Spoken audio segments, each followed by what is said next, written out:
Conseil de la semaine, à quoi faut-il être attentif lorsqu'on achète des châssis en PVC? À quoi faut-il être attentif lorsqu'on achète des châssis en plastique? Eh bien, le plastique est un produit mou et lorsqu'il est chauffé, il perd beaucoup de sa stabilité. C'est pourquoi il y a toujours un tube en métal à l'intérieur.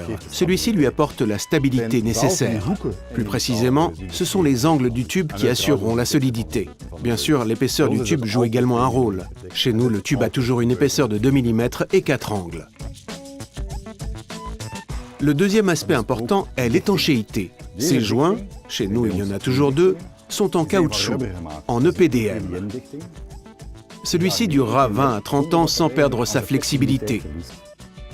Si le joint est en plastique, il risque de durcir et de se fissurer après quelques années, laissant alors pénétrer l'eau et les courants d'air.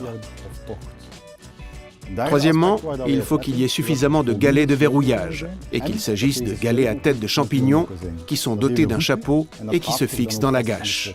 Un quatrième élément est que chaque fenêtre doit être équipée d'un anti-fausse manœuvre.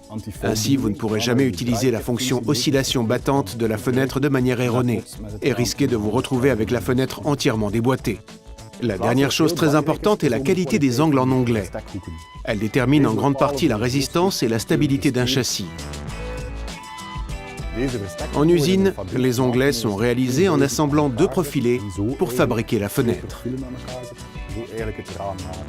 Nous testons régulièrement nos portes et fenêtres dans le laboratoire de la KU Leuven, où on effectue des tests de pression.